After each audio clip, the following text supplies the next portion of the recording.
And that makes Leptictidium one extremely happy Eocenester.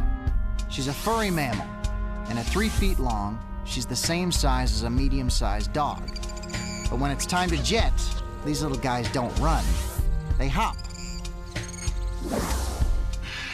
Deadly birds. And no one's deadlier than Gastornis. This ferocious, feathered fiend is 7 feet tall.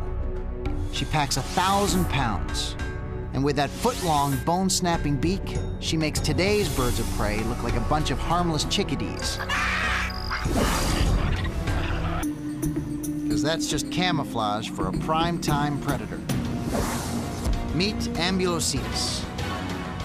At 10 feet, this hulking slab of carnivore would fill up your entire canoe, if he didn't eat it first.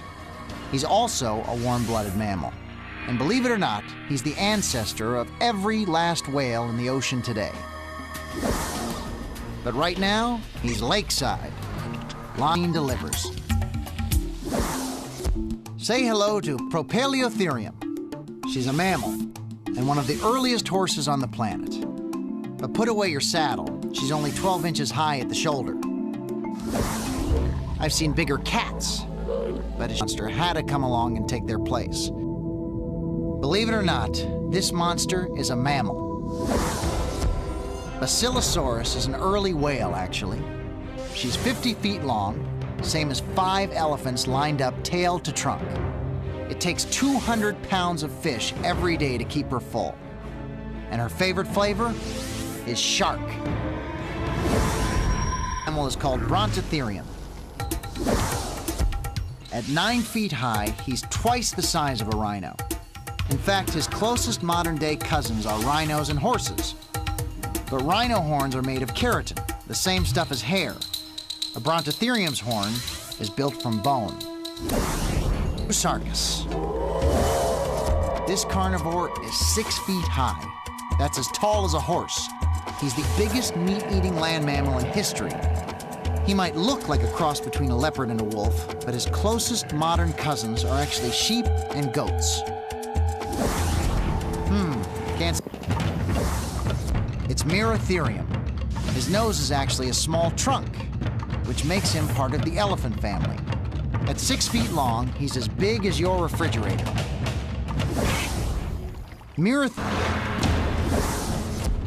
They are Dorodon. Their name means spear-toothed. And this 16-foot-long carnivorous whale likes nothing more than to sink that mouth full of spears into small fish. Goes by the name Indricotherium. The closest modern relative of this beast is the rhinoceros. But rhinos are runts compared to this mighty ancestor. She's a full 23 feet of prehistoric mammal. And at 12 tons, she weighs 6 times as much as one puny rhino.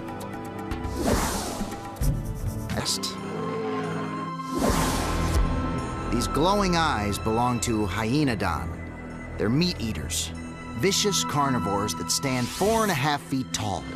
That's twice the size of a lion.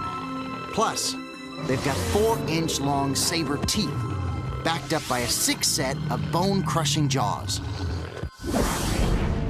And tonight, he's Calicotherium. At 10 feet, this plant eater's as tall as a basketball hoop. He walks on his knuckles like a gorilla. But his closest relatives today are horses, rhinos, and tapirs. But none of them. He's big, about 6.5 feet high. He's bad, with 3-foot jaws that could bite a man in half.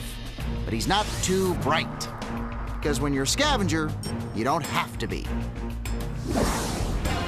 He prefers to eat stuff that's already dead. Bear of bear dog.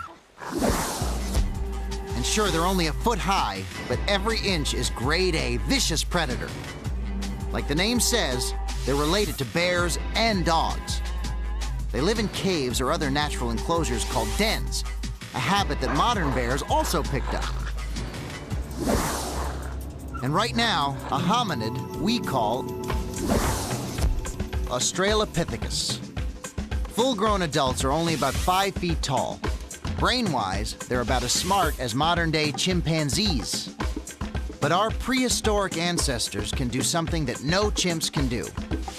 Stand up straight and walk on 2 feet. It's not who you think. This is Dinotherium. He's over 13 feet tall and probably weighed about 8 tons. That's even heavier than today's elephants. 2 huge tusks stick out of his massive chin. Very useful for scraping bark off trees for food. Good a threat to Australopithecus, though. They're peaceful plant eaters called Ensilotherium. On all fours, they're 7 feet tall, but they can rear up on their back legs to nibble leaves much higher than that. The official word is they're extinct. In the remotest parts of Africa, though, legend has it there are still a few out there, like an African version of the Loch Ness Monster. But back in the Pliocene, cat is built to kill. Dinofelis is a prehistoric saber-toothed cat.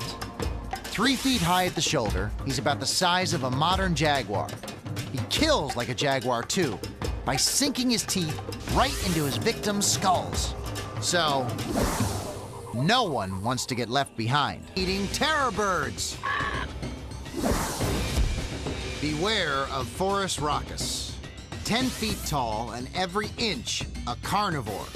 That's where the terror part comes in. These birdies eat meat. They didn't go extinct until about 8,000 years ago. That means before they checked out, Forus raucus could have hunted down a few of us. Meaning of terror. Welcome to Smilodon's world. 650 muscle-packed pounds, backed up by 8-inch-long, meat-ripping fangs. He's the biggest saber-toothed cat in history. Even no one's sinking their sabers into Didicurus. This heavily armored mammal is a distant relative of our modern armadillo. He's just a little bit bigger, though, about the size of an RV. At 15 feet long and 1.5 tons, he weighs as much as 300 of his modern cousins. It looks giant. Megatherium is his name, and he's a whopping 12 feet tall. He weighs 8,000 pounds. That's about as much as a modern Asian elephant, and over 200 times more than his closest living relative, the modern sloth.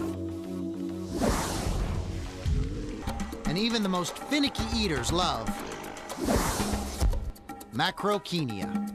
10 feet tall and about as fast as a horse, but no match for the top predators. These vegetarians probably use their impressive noses for grabbing leaves, and some experts say early humans might have hunted these herds to extinction. Female Smilodon has the answer. He's the woolly mammoth, and mammoth he is, at 10 feet tall. Throw in a shag coat that grows 3 feet long in the winter, plus 16-foot tusks, and they can match up with the chilliest the Ice Age has to offer.